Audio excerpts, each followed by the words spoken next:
ప్రజలు తెలంగాణ ఉద్యమంలో పాల్గొని తెలంగాణ రాష్ట్రం సాధిస్తే అధ్యక్ష, ఈరోజు తెలంగాణ రాష్ట్రం అంతా అప్పుల కుప్పగా మారి తెలంగాణ రాష్ట్రం దేనికోసం వచ్చిందంటే కేవలం అప్పుల కుప్పగా మార్చుకోవడానికి తెలంగాణ రాష్ట్రం వచ్చినట్టుగా చాలా స్పష్టమవుతుంది అధ్యక్ష.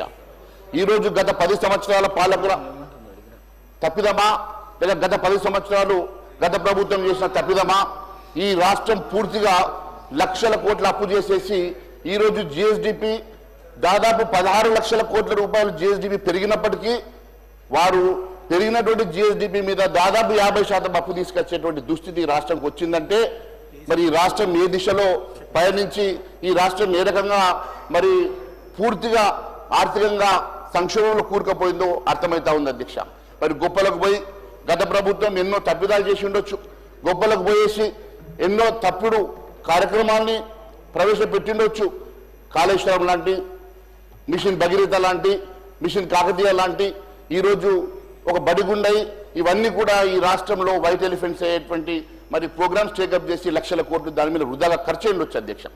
కానీ ఏదేమైనా వారు చేసినటువంటి లక్షల కోట్ల అప్పు వల్ల ఈ రాష్ట్రం పూర్తిగా అప్పుల పాలైనప్పటికీ ఇది తెలిసి రేవంత్ రెడ్డి గారు కూడా ఇంకా నేనేదో చేస్తాను, ఈ రాష్ట్రాన్ని పూర్తిగా నేను మరి ఒక తోలో పెడతానని చెప్పేసి వారు ఎన్నో మరి ఎన్నికల ముందు ఇచ్చినటువంటి హామీలు ఒకసారి గుర్తు చేసుకుంటే అధ్యక్ష, ఆ రోజు ఎంతో మంది అడిగిండ్రు అధ్యక్ష, నిపుణులు అడిగిండ్రు, మరి నీకు రాష్ట్ర పరిస్థితి తెలిసినప్పటికీ కూడా నువ్వు ఇన్ని హామీలు ఎట్లా ఇస్తావు, 6 గ్యారెంటీలు ఎట్లా ఇస్తావు, ఈ రకంగా 420 హామీలు ఏ రకంగా ఇస్తావని చెప్పి అడిగితే గత ప్రభుత్వ పాలకులు చేసినటువంటి అనేకమైనటువంటి అవినీతుల్లో లక్షల కోట్ల రూపాయల కుంభకోణాలు ఉన్నాయి, అవన్నీ కక్కించి వాటితోటే తెలంగాణ రాష్ట్రంలో 6 గ్యారెంటీలని అమలు చేస్తామని చెప్పిన ముఖ్యమంత్రి గారు ఈ రోజు మరి ఎక్కడ కూడా ప్రస్తావన చేయడం లేదు అధ్యక్ష.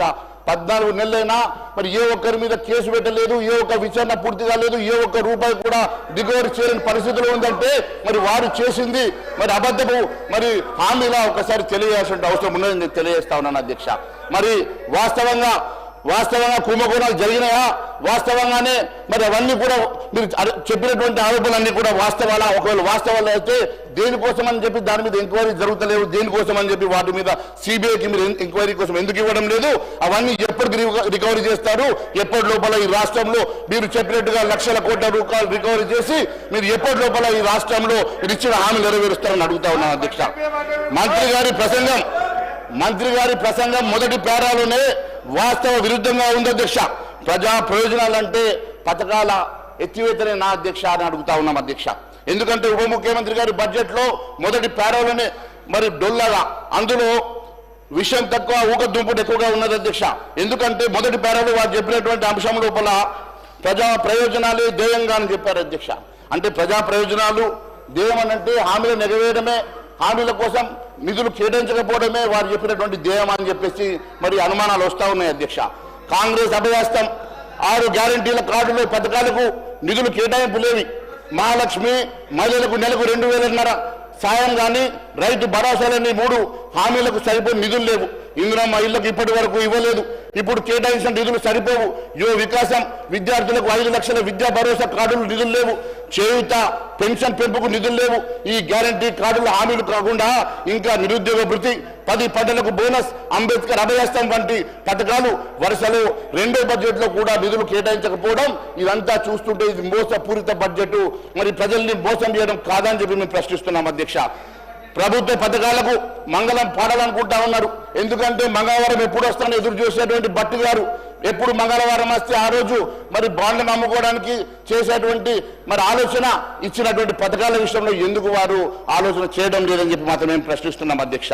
మరి అదే రెండో అంశంలో అధ్యక్ష పారదర్శకత, జవాబుదారీతనం అంటే అప్పుల వివరాలు వెల్లడించకపోవడమేనా అధ్యక్ష? ఇదేనా మీ జవాబుదారీతనం అంటే? మీరు చాలా స్పష్టంగా మీరు ఇచ్చినటువంటి బడ్జెట్లో చెప్పారు మా ప్రభుత్వం జవాబుదారీతనం అని. బడ్జెట్ ప్రసంగంలో మొదటి పేరాలో 2 పదమే పారదర్శకత, జవాబుదారీతనం అని చెప్పారు. అంటే అప్పులు ఎంత మేరకు చేశారో, వేటి కోసం చేశారో, బడ్జెట్ అప్పులు ఎన్ని, బడ్జెటేతర అప్పులు ఎన్ని, మరి కార్పొరేషన్ ద్వారా ఎన్ని వడ్డీలు తెచ్చారు, ఎన్ని అప్పులు తెచ్చారు, ఎంత వడ్డీకి తెచ్చారన్న అంశాలు ఎక్కడ మీరు చెప్పకపోవడం చాలా బాధాకరంగా ఉంది అధ్యక్ష.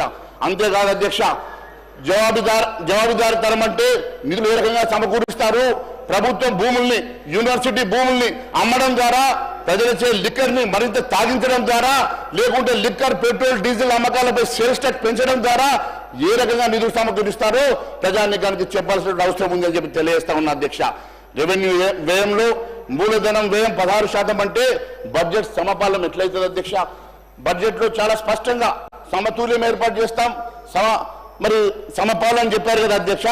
ఈ రోజు రెవెన్యూ వ్యయంలో 2,26,982 కోట్లు చూపిస్తా ఉన్నారు. మూలధన వ్యయం అంటే క్యాపిటల్ ఎక్స్పెండిచర్ అధ్యక్ష 36,504 కోట్లు చూపిస్తా ఉన్నారు.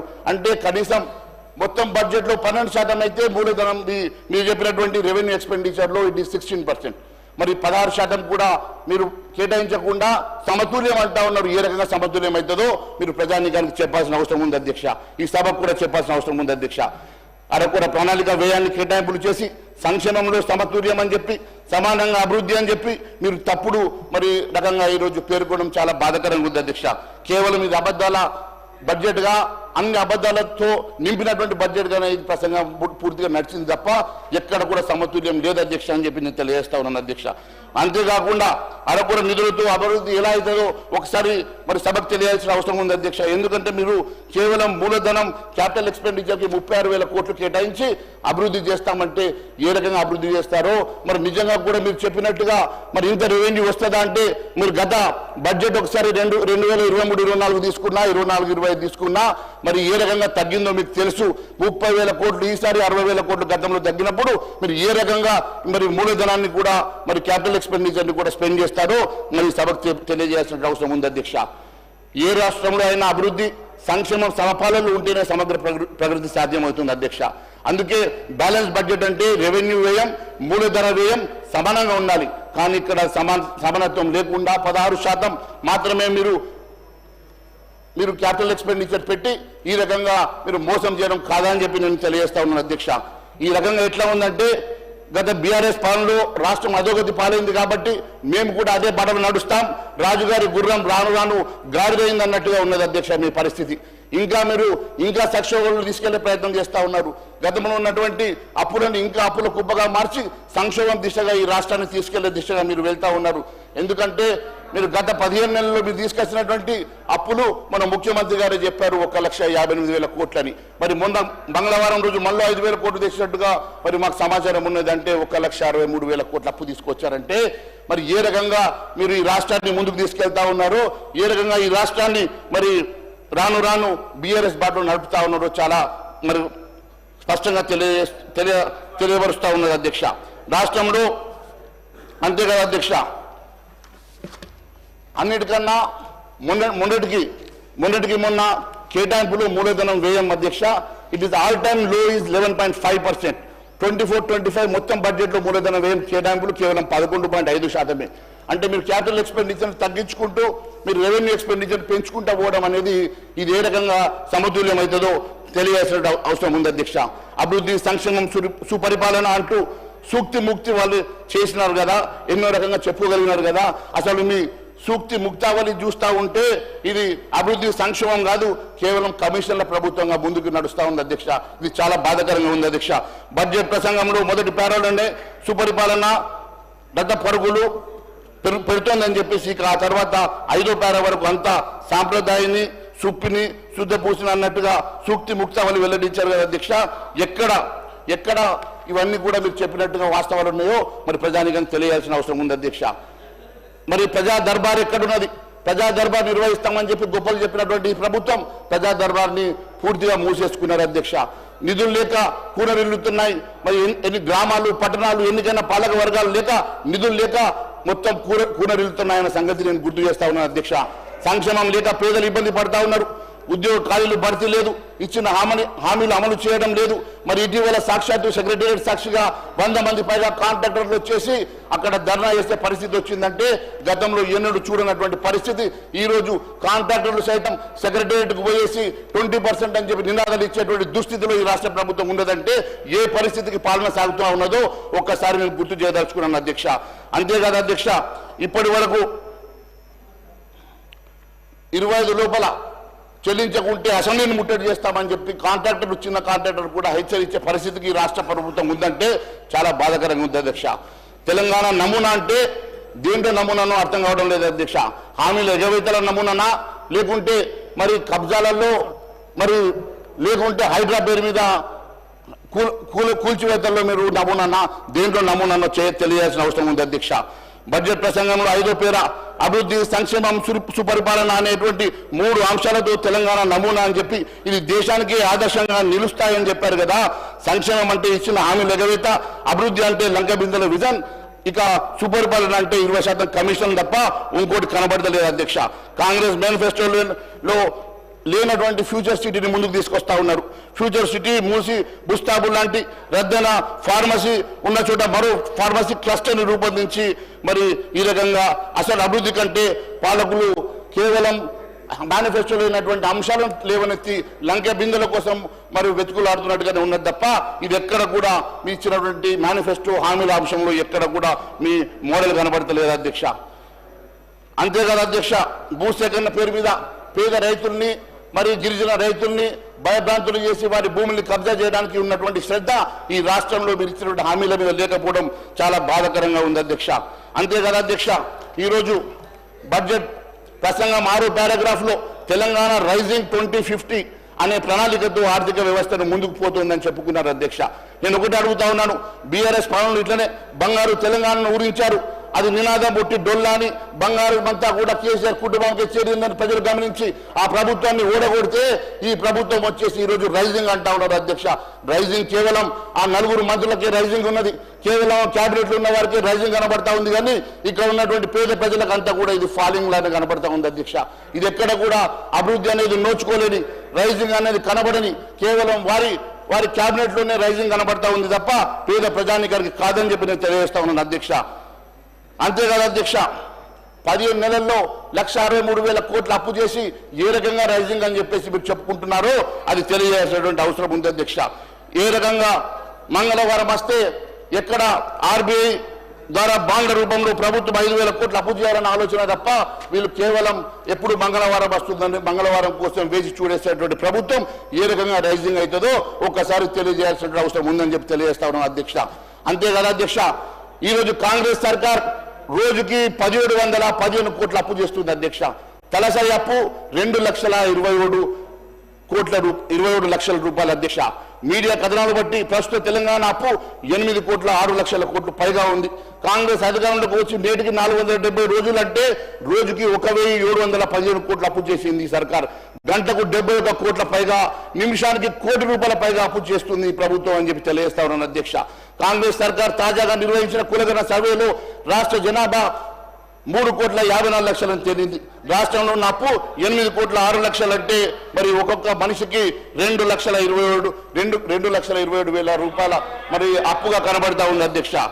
అంతేకాదు అధ్యక్ష, ఇది తెలంగాణ ఏ రకంగా రైజింగ్ అవుతుందో మరి ఉప ముఖ్యమంత్రి గారు చెప్పాలని చెప్పి మేము కోరుతా ఉన్నాం అధ్యక్ష. యూపీ హయాంలో కన్నా ఎన్డీఏ హయాంలో ఆర్థిక సంఘం నిధులు పెరిగినాయన్న సంగతి కూడా మరి ఒకసారి వారు చెప్పుంటే బాగుండేది అధ్యక్ష. ఎందుకంటే బడ్జెట్ ప్రసంగం పేరా 21 నుంచి 23 వరకు కేంద్ర పన్నుల పంపిణీ విధానం రాష్ట్ర ప్రభుత్వం కేంద్రానికి కొన్ని సూచనలు చేసింది. మరి యూపీ హయాంలో రాష్ట్రాలకు కేంద్ర పన్నులు 32% మాత్రమే ఉండేది అధ్యక్ష. అప్పుడు మన్మోహన్ సింగ్ గారి ప్రభుత్వంలో మరి అప్పటి ముఖ్యమంత్రులు 2%, 3% పెంచమని అడిగితే కూడా ఎన్నడూ పెంచినటువంటి యూపీఏ ప్రభుత్వం కానీ నరేంద్ర మోడీ గారు వచ్చిన తర్వాత మరి 10% పెంచి 42%కి మరి చేసిన సంగతి నేను గుర్తు చేస్తా ఉన్నాను అధ్యక్ష. అది 2021 నుంచి 26 వరకు మరి 41%గా మరి అది మరి 16 ఆర్థిక సంఘం సిఫార్సు మేరకు మరి చేసిన సంగతి నేను గుర్తు చేస్తా ఉన్నాను అధ్యక్ష. దాదాపు 9-10% మరి ఈ ఫండ్ను పెంచిన తర్వాత కూడా డివోషనల్ ఫండ్స్ ఇచ్చిన తర్వాత కూడా ఈ రాష్ట్ర ప్రభుత్వం ఇంకా మరి కేంద్ర ప్రభుత్వాన్ని దేశించడం ఇది మంచి పద్ధతి కాదు అని చెప్పి తెలియజేస్తా ఉన్నాను అధ్యక్ష. అంతేకాదు అధ్యక్ష, ఈరోజు తెలంగాణ జిఎస్డిపిని పెంచి చూపించే ప్రయత్నం కేవలం 71,000 కోట్ల అప్పులు తీసుకురావడానికి మాత్రమే కనబడతా ఉంది తప్ప నిజంగా ఎక్కడ కూడా ఆ పెరుగుదల కంటికి కనబడతలేదు అధ్యక్ష. ఈరోజు మీరు ఒక్కసారి చూసినట్లయితే మొన్న చెప్పినట్టుగా మేము సాధించామని చెప్పుకున్నారు సికింద్రాబాద్ కంటోన్మెంట్లోని రక్షణ శాఖ భూములు రాష్ట్రానికి ఇవ్వమని.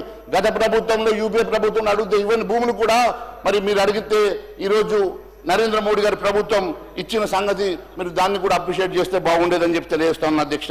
మరి ఈరోజు రక్షణ శాఖ భూముల్ని రాష్ట్ర ప్రభుత్వానికి బదలాయించి గత 10 ఏళ్ల కాలంలో 10 లక్షల కోట్ల మేరకు తెలంగాణకు కేంద్రం నిధులు కేటాయించిన సంగతి కూడా మీరు అప్రిషియేట్ చేస్తే బాగుంటుంది అధ్యక్ష.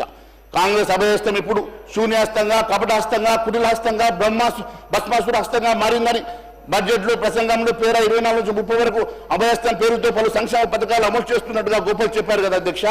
మరి 6 గ్యారెంటీలకు చట్టబద్ధత కల్పిస్తారని 15 నెలల క్రితం 2023 డిసెంబర్ 17న సభకు ఇచ్చినటువంటి మాటను మరి ముఖ్యమంత్రి గారు ఎందుకు తప్పుతున్నారో మరి సభకు తెలియాల్సిన అవసరం ఉంది అధ్యక్ష. కాంగ్రెస్ మేనిఫెస్టోలోని అభయహస్తం పేరుతో 6 గ్యారెంటీల కార్డును ప్రధాన హామీగా ఇచ్చింది కదా అధ్యక్ష. అలాంటి హామీలకే నిధులు కేటాయించకపోవడం చాలా బాధాకరంగా ఉంది అధ్యక్ష. మరి సీఎం రేవంత్ రెడ్డి గారు ఇదే సభలో 23 డిసెంబర్ 17న అభయహస్తం గ్యారెంటీలకు చట్టబద్ధత కల్పిస్తానని చెప్పి 15 నెలలు దాటినా ఇప్పటి వరకు ఆ ఊసే లేకపోవడం బాధాకరంగా ఉంది అధ్యక్ష. కాంగ్రెస్ గెలిపించినటువంటి 6 గ్యారెంటీలను విస్మరించడం ఇది మోసం కాదా అధ్యక్ష అని చెప్పి మేము అడుగుతా ఉన్నాం అధ్యక్ష.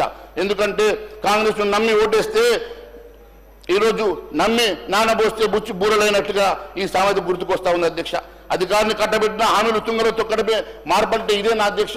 మీరు మార్పు అంటే ప్రజలు మార్పు వస్తుందని చెప్పేసి ఈరోజు ఓటేసి గెలిపిస్తే ఈరోజు పూర్తిగా ప్రజల్ని విస్మరించి కేవలం మరి అప్పుల పాలు చేయడానికి మాత్రమే పనిచేస్తున్నట్టుగా ఉన్నారు అధ్యక్ష.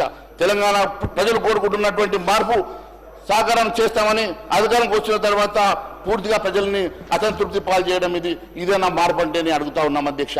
అభయహస్తానికి చట్టబద్ధత కల్పించలే. మరి బిల్లును ఎప్పుడు సభలో పెడతారో మరి తెలియాల్సిన అవసరం ఉంది అధ్యక్ష. కాంగ్రెస్ను ఆదుకున్న మహాలక్ష్మి బడ్జెట్లో మొండి చేయని అధ్యక్ష. కాంగ్రెస్ మేనిఫెస్టోలో అభయహస్తం హామీలలో 6 గ్యారెంటీలు మొదటిది మహాలక్ష్మి పథకం అధ్యక్ష. ఇందులోని మొదటి హామీ మహిళలకు ప్రతి నెల 2500 రూపాయల ఆర్థిక సాయం చేస్తామని మరి వరుసగా 2 బడ్జెట్లో కూడా ఈ స్కీమ్కి ₹1 కూడా కేటాయించకపోవడం చాలా బాధాకరంగా ఉంది అధ్యక్ష. అలాంటి మహిళలకు అభయహస్తం ఇవ్వాలని కాంగ్రెస్ ఇప్పుడు మోసం చేస్తూ మళ్ళీ మొండి చేయడం చాలా బాధాకరంగా ఉంది అధ్యక్ష.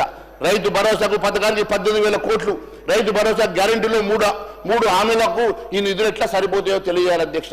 ఎందుకంటే ఒకవైపు రైతు భరోసా ఇవ్వాల్సిన అవసరం ఉంది అధ్యక్ష, మరోవైపు రైతు కూలీలకు అదే మాదిరిగా కౌలు రైతులకు కూడా ఇస్తామని చెప్పినటువంటి హామీలు నెరవేర్చాలంటే దాదాపు 49,500 కోట్ల రూపాయలు అవసరం, 42,000 కోట్ల రూపాయలు అవసరం పడుతుంది అధ్యక్ష.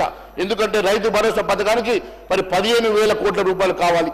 రైతు భరోసా పథకానికి మరి పంట పెట్టుబడి సాయానికి అదే మాదిరిగా రైతు కూలీలకు 12,600 కోట్లు, ఈ రకంగా మొత్తము మరి 42,000 కోట్ల రూపాయలు అవసరమైతే మీరు ఇచ్చింది కేవలం 18,000 కోట్ల రూపాయలు మాత్రమే అధ్యక్ష. అంటే ఈసారి కూడా మీరు రైతు కూలీలకు మోసం చేసినట్టే, కౌలు రైతుకు మోసం చేసినట్టుగా చాలా స్పష్టమైతే ఉంది అధ్యక్ష. ఎక్కడ కూడా మరి బోనస్కి ఇవ్వాల్సినటువంటి నిధుల విషయంలో ఎక్కడ మీరు చెప్పకపోవడం చాలా బాధాకరంగా ఉంది అధ్యక్ష.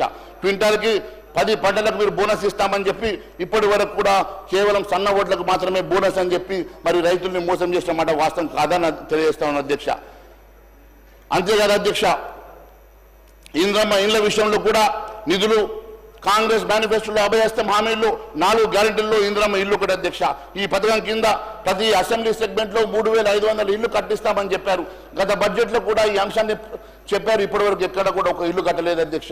మళ్ళీ ఈ బడ్జెట్లో కూడా మళ్ళీ 3,500 ప్రతి నియోజకవర్గానికి 3,500 ఇల్లు కట్టిస్తామని చెప్పి ఇప్పటి వరకు కూడా అంశం ఎక్కడ ఊసే లేదంటే అంటే గత బడ్జెట్లో ఈ బడ్జెట్లో కలిపి మీరు దాదాపు 7,000 ఇల్లు ప్రతి నియోజకవర్గం కట్టియాల్సినటువంటి మీరు మరి ఈ 7,000 ఇల్లు కట్టించే ఆలోచన చేస్తున్నారా, లేకుంటే మళ్ళీ ఒకసారి మరి అక్కడ పేద ప్రజానీకాన్ని మోసం చేసే ప్రయత్నం చేస్తా ఉన్నారా, ఒకసారి తెలియాల్సినటువంటి అవసరం ఉంది అధ్యక్ష. ఎందుకంటే ఇప్పటి వరకు ఏ ఒక్క కుటుంబానికి పేద కుటుంబానికి మీరు ఇంద్రమ్మ ఇల్లు ఇవ్వలేదు. ఇస్తామని చెప్పేసి ఆశ మాత్రమే పెడతా ఉన్నారు, పెద్ద అడ్వర్టైజ్మెంట్ వేసుకుంటా ఉన్నారు తప్ప ఎక్కడ కూడా ఏ ఒక్క పేద కుటుంబానికి మీరు ఇచ్చేటువంటి దాఖలా కనపడతలేదు అధ్యక్ష. బీఆర్ఎస్ డబుల్ బెడ్రూమ్ ఇల్లు తరిగానే కాంగ్రెస్ ఇంద్రమ్మ ఇల్లు కూడా కనపడతా ఉన్నాయి అధ్యక్ష. రేవంత్ సర్కార్ తీరు చూస్తూ ఉంటే ఇంద్రమ్మ ఇళ్ల పథకం విషయంలో కేసీఆర్ ప్రభుత్వ బాటలు నడుస్తున్నట్టుగా ఉంది అధ్యక్ష. కేసీఆర్ గారు గతంలో ఈ రకంగానే డబుల్ బెడ్రూమ్ ఇళ్లను ఊరించి మరి అన్ని ప్రజానీకాన్ని మోసం చేసి ఎక్కడ కూడా డబుల్ బెడ్రూమ్ అల్లుడస్తే ఎక్కడ ఉంటాడని చెప్పి రకరకాల యాసలో మాట్లాడినట్టు మరి అప్పటి ముఖ్యమంత్రి గారు వారి బాటల్ని ఇప్పటి ముఖ్యమంత్రి కూడా నడుస్తున్నట్టు కనబడతా ఉంది అధ్యక్ష. ఇదంతా చూస్తూ ఉంటే కాంగ్రెస్ అభయహస్తం కాస్త ఇప్పుడు పేదలకు కుటిలాస్తంగా మారింది. చేయుతకు దక్కని నిధుల పెంపు కాంగ్రెస్ మేనిఫెస్టోలో అభయహస్తం హామీల్లో 6 గ్యారెంటీలు అధ్యక్ష. చేయూత పథకం గత ప్రభుత్వం ఆసరా పేరుతో అమలు చేసేటువంటి సామాజిక పెన్షన్ల విషయంలో కూడా మరి మోసం చేసినట్టుగా కనబడతా ఉంది అధ్యక్ష. 2000 చొప్పున పెన్షన్ ఇస్తే కాంగ్రెస్ పార్టీ ఆ పెన్షన్ ని మొత్తం 4000కు పెంచుతామని అభయహస్తం 6 గ్యారెంటీల్లో భాగంగా హామీ ఇచ్చింది కదా అధ్యక్ష. మరి ఇప్పటి వరకు ఆ 2000 4000 పెన్షన్ బారలేదు అధ్యక్ష. కొత్త పెన్షన్లు ఎక్కడ కూడా ఆలోచన చేయడం లేదు అధ్యక్ష. ఉన్న పెన్షన్ను పెంచుతామని చెప్పి 2000 4000 చేస్తామని చెప్పి కూడా ఎక్కడ కూడా మొదలు పెట్టకపోవడం చూస్తూ ఉంటే, ఇప్పటి బడ్జెట్లో కూడా అది కేటాయించకపోవడం చూస్తూ ఉంటే, మరొక్కసారి అన్ని వర్గాల మరి పెన్షనర్లను ముఖ్యంగా వృద్ధాప్య పెన్షన్లు కానివ్వండి, లేకుంటే మరి వితంత పెన్షన్లు కానివ్వండి, వారికి పెంచుతామన్నటువంటి వికలాంగులకు కానివ్వండి, వారికి పెంచుతామన్నటువంటి పెన్షన్లు మరి ఎక్కడ కూడా బడ్జెట్ కేటాయించకపోవడం, కొత్త పెన్షన్ల విషయంలో ఇక్కడ ఆలోచన చేయకపోవడం చాలా బాధాకరంగా ఉంది అధ్యక్ష. ఆరోగ్యశ్రీ పరిమితి పెంచారు కానీ ఆరోగ్యశ్రీ ఎక్కడ కూడా మరి గతంలో ఆరోగ్యశ్రీ నెట్వర్క్ ఆసుపత్రులకు ఇవ్వాల్సినటువంటి పెండింగ్ బకాయిలు చెల్లించకపోవడంతో మొన్న జనవరిలో 10 రోజుల పాటు ఆరోగ్యశ్రీ సేవలను వాళ్ళు నిలిపేస్తే కొన్ని వేల మంది మరి ఆ రోజు పేషెంట్స్ అందరూ కూడా ఇబ్బందులు పడ్డ సంగతి నేను గుర్తు చేస్తా ఉన్నాను అధ్యక్ష. ప్రైవేటు ఆసుపత్రుల్లో ఆరోగ్య స్కీమ్ కింద అడ్మిట్ చేసుకోకపోవడంతో పేద ప్రజలు చాలా మంది ఇబ్బంది పడ్డ ఆస్తులు అమ్ముకునే పరిస్థితి మనం కళ్ళారా చూసాం అధ్యక్ష. ఈ రకంగా బకాయిలు చెల్లించకుండా కూడా మీరు అన్ని వర్గాల ప్రజానికాన్ని మరి బాధ పెడుతున్న సంగతి నేను గుర్తు చేస్తా ఉన్నాను అధ్యక్ష. అంతేకాదు అధ్యక్ష, బడ్జెట్ ప్రసంగం పేరా 31 నుంచి 38 వరకు వ్యవసాయ రంగంలో వివిధ అంశాలపై ప్రభుత్వం దృష్టి పెట్టినట్టు చెప్పుకుంది. రైతుల రుణమాఫీ చేసినట్టుగా మరి కలలు కట్టా ఉన్నారు తప్ప కేవలం ఇప్పటి వరకు ఇంకా 40% మందికి ఇప్పటి వరకు అది పూర్తిగా రుణమాఫీ జరగలేదన్న సంగతి వారికి తెలుసు అధ్యక్ష. ఎందుకంటే వారి వ్యవసాయ శాఖ మంత్రి గారు ప్రకటన చేశారు అధ్యక్ష, ఇంకా 10,000 కోట్లు అవసరం పడుతుందని చెప్పేసి. మొదటిసారి మరి ఆ రోజు ఎస్ఎల్బిసి మీటింగ్లో మరి ఆ రోజు వాళ్ళు చెప్పింది 49,500 కోట్లు కావాలని. దాని తర్వాత లేదు 42,000 కోట్లు సరిపోతుందని స్వయం ముఖ్యమంత్రి గారు చెప్పారు. దాన్ని 26 కోట్లు అన్నారు. ఇప్పుడు 20,000 కోట్లు ఇచ్చి చేదులుపుకొని 20,000 కోట్ల రూపాయలతో ఏ రకంగా మరి పూర్తిగా రుణమాఫీ జరిగిందో వారు చెప్పాలి అధ్యక్ష. మరి వెళ్దామంటే ఎక్కడికి వెళ్దామో చెప్పమనండి, వారు చెప్పిన చోటుకే వెళ్దాం, మరి అక్కడనే తెలుసుకుందాం, రైతులందరినీ పిలిచి అడుగుదాం ఎంతమంది రైతులకు రుణమాఫీ జరిగింది, ఇంకా ఎంతమందికి రుణమాఫీ జరగలేదో తెలుసుకుందాం అధ్యక్ష. కేవలం మాటల గారెడితోటి ఈ రోజు మీరు ప్రసంగంలో మీరు కేవలం చోటు చేసుకున్నటువంటి ప్రయత్నం చేస్తూ ఉన్నారు తప్ప ఎక్కడ కూడా మీరు ఇచ్చినటువంటి హామీలు నెరవేర్చలేదు అధ్యక్ష. ఇచ్చిన రుణమాఫీ అంశంలో కూడా దేవుళ్ళ మీద ఒట్లు పెట్టి ఒకవైపు దేవుళ్ళను మోసం చేసి ప్రజల మీద అందరినీ మోసం చేసి రైతుల్ని మోసం చేసి ఈ రోజు మీరు చెప్పినట్టుగా ఎక్కడ కూడా రుణమాఫీ జరగకపోవడం చాలా బాధాకరంగా ఉంది అధ్యక్ష. అంతేకాదు అధ్యక్ష, ఈరోజు మరి దాదాపు ప్రభుత్వం 4 విడతల్లో 25,30,000 మంది రైతులకు 20,616 కోట్లు మాత్రమే రుణమాఫీ చేసింది అధ్యక్ష. ఈ లెక్కన ఇంకా 16.65 లక్షల మంది రైతులకు గాను 10,384 కోట్ల రూపాయలు రుణమాఫీ చేయాల్సి ఉందని చెప్పి స్వయాన మంత్రి గారు చెప్పడం, 1,00,000 మంది రైతులకు మరి 1,000 కోట్ల రూపాయలు పెండింగ్ ఉండగా రుణమాఫీ పూర్తయినట్టుగా ఎలా అవుతుందో ఒకసారి సభకు తెలియాల్సిన అవసరం ఉంది అధ్యక్ష. అంతేకాదు అధ్యక్ష, రైతులకు మాఫీ చేసిన మొత్తం 29,000 కోట్లు మేరకు కోత విధించినటువంటి కటింగ్ మాస్టర్గా మరి మీరు చరిత్రలో మిగిలిపోతారు అధ్యక్ష. గత టర్మ్లో 1,00,000 లోపు రుణమాఫీ చేస్తేనే 19,000 కోట్లు అయితే ఈరోజు 2 లక్షల రుణమాఫీ కేవలం 20,000 కోట్లలో ఏ రకంగా అయిందో మీరే ఒకసారి ఆలోచన చేయాల్సిందిగా మేము తెలియజేస్తా ఉన్నాం అధ్యక్ష. అదే మాదిరిగా ఖరీఫ్ సీజన్లో రైతు భరోసా ఎగ్గొట్టి అవే నిధుల్ని మళ్ళించి రుణమాఫీ చేసినామని చెప్పి చెప్తా ఉన్నారు కదా అధ్యక్ష. మరి గత ఖరీఫ్ కానీ దాని తర్వాత వచ్చినటువంటి రబీ కానీ మరి అంతకుముందు మీరు ఇస్తామన్నటువంటి మరి అడిషనల్గా మీరు ఇస్తామని 5,000 రూపాయలు అవన్నీ తీసుకుంటే మరి అవన్నీ లెక్క కట్టి ప్రతి ఎకరాకి మీరు రైతులకు ఇస్తారా ఒకసారి సభకు తెలియజేయాలి. దానికోసం ఎన్ని నిధులు కేటాయించారో ఒకసారి సభకు తెలియజేయాలి అధ్యక్ష. ఈ రకంగా కేవలం మాటల గారడి చేసేటువంటి ఈ బడ్జెట్లు కనబడతా ఉంది కానీ ఎక్కడ కూడా మీరు ఇస్తామన్నటువంటి ఎక్కడ కూడా మీరు మేనిఫెస్టోలో పెట్టినటువంటి అంశాలను ఎక్కడ కూడా మీరు మాట్లాడకపోవడం చాలా బాధాకరంగా ఉంది అధ్యక్ష. ఇదంతా కూడా కేవలం రైతులను మోసం చేసే బడ్జెట్ గానే ఉందని చెప్పి తెలియజేస్తా ఉన్నాను అధ్యక్ష. అంతేకాదు అధ్యక్ష, సీఎం రేవంత్ రెడ్డి గారు లోక్సభ ఎన్నికల సందర్భంగా ఏప్రిల్ 21 భువనగిరి ప్రాంతంలో జరిగిన ప్రచార సభలో 50,000 కోట్లతోటి భూసి ప్రక్షాళన చేపడతామని చెప్పారు. ఆ తర్వాత జూన్ 14న కార్యక్రమంలో పాల్గొన్నప్పుడు జూపల్లి కృష్ణారావు గారు మాట్లాడుతూ 71,000 కోట్లతో భూసిని ప్రక్షాళన చేస్తామన్నారు. తాజాగా షేర్లింగంపల్లిలో మాట్లాడుతూ 500 లక్షల కోట్లతో భూసి మరి ఖర్చు పెట్టి భూసిని ప్రక్షాళన చేస్తామంటా ఉన్నారు. పొందన లేనటువంటి మాటలతోటి నిజంగా వీటికి డిపిఆర్ రెడీ అయిందా, ఏ రకంగా ఇది మరి అంచనాలు పెరుగుతా ఉన్నాయో సభకు తెలియాల్సిన అవసరం ఉంది అధ్యక్ష. 1,00,000 కోట్లు ఎందుకంటే గతంలో వాళ్ళు కాళేశ్వరము కాకతీయనో భగీరథనో వాళ్ళు చేసుకున్నట్టు మేము కూడా ఏటీఎం చేసుకోవడానికి మేము కూడా ఈ రకమైనటువంటి ప్రణాళికలు పెంచుకొని వ్యయం పెంచుకొని మేము కూడా ఒక ప్యాకేజీని చేసుకొని మా ఆస్థాన బుద్ధగాల జేబులు నింపడానికి మాత్రమే చేస్తున్నారా? దేనికోసం ఈ అంచనాలు ఈ రకంగా పెరుగుతూ ఉన్నాయో, దేనికోసం ఇదంతా అవుతా ఉన్నదో ఒకసారి తెలియాల్సినటువంటి అవసరం ఉంది అధ్యక్ష. అంతేకాదు అధ్యక్ష, ఈరోజు